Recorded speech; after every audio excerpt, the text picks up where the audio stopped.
Hello my dear students, now question number 12.10 of thermodynamics. यहाँ पर हमारे पास थर्मोडायनामिक्स में एनसीईआरटी में केवल 10 क्वेश्चन ही अवेलेबल है, जो कि हमारे पूरे कॉन्सेप्ट कवर करने के लिए सफिशिएंट नहीं है। और थर्मोडायनामिक्स का वेटेज हमको पता है कि काफ़ी JEE point of view, NEET point of view और बोर्ड पॉइंट ऑफ व्यू से काफ़ी ज़्यादा वेटेज है। तो हमको सारे कॉन्सेप्ट कवर करने के लिए और भी बहुत सारे रेफरेंस बुक का यूज़ करना पड़ेगा, जिसमें सबसे बेस्ट बुक हम एस.सी. वर्मा को मान सकते हैं।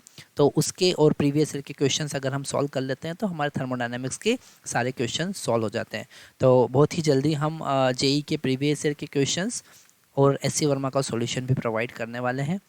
तो आप वहाँ से सारे कॉन्सेप्ट क्लियर कर सकते हैं। अभी हम बात कर रहे हैं क्वेश्चन नंबर 12.10 की। क्वेश्चन में गिवन है a refrigerator is to maintain eatable kept inside at 9 degrees centigrade if the room temperature 36 degree centigrade, calculate the coefficient of performance. तो यहाँ पर हमारे पास में एक रेफ्रिजरेटर है ना, ये रेफ्रिजरेटर है और इनसाइड टेम्परेचर वहाँ पर गिवन है 9 degree centigrade. Okay, that is equal to T2 और outside temperature T1 is equal to 36 degree centigrade given है। ओके, यहाँ पर अगर हम बात करें Q1 की, ओके, हम डायरेक्टली लिख सकते हैं coefficient of performance. Coefficient of performance is equal to T1 divided by T1 minus T2। इसको थोड़ा सा हमको समझ लेना चाहिए।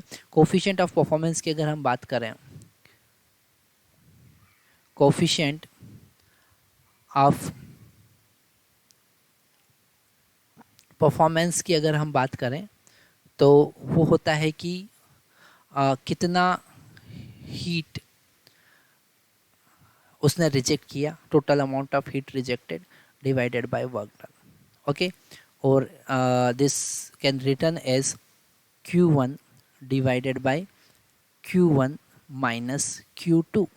ओके, Q2 का मतलब है कितना हीट ट्रांसफ़र हुआ और Q1 का मतलब है रिजेक्ट कितना किया, मतलब उसको कुछ वर्क भी करना पड़ा, एक्सटर्नल एजेंट का जो वर्क है वो भी हीट में कन्वर्ट हो रहा है।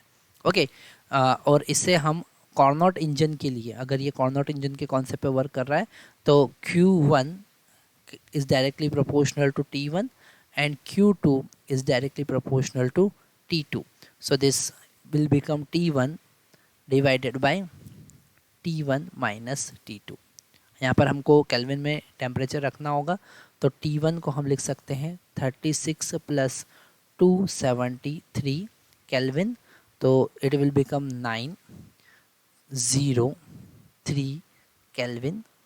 और T2 39 plus 273, so it will become 282 kelvin, है ना। तो यहाँ पर अगर हम वैल्यू पुट करें तो coefficient of performance is equal to 209, T1 के return is 309 minus 282, so it will become 309 divided by 27।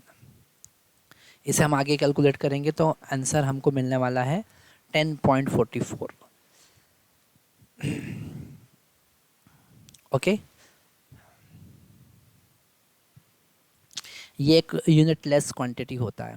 Okay, coefficient of performance केवल हमको बताना है, कोफिशिएंट है वो एक यूनिट लेस क्वांटिटी है। तो हमने यहाँ पर थर्मोडायनेमिक्स से सारे क्वेश्चंस कवर कर लिए।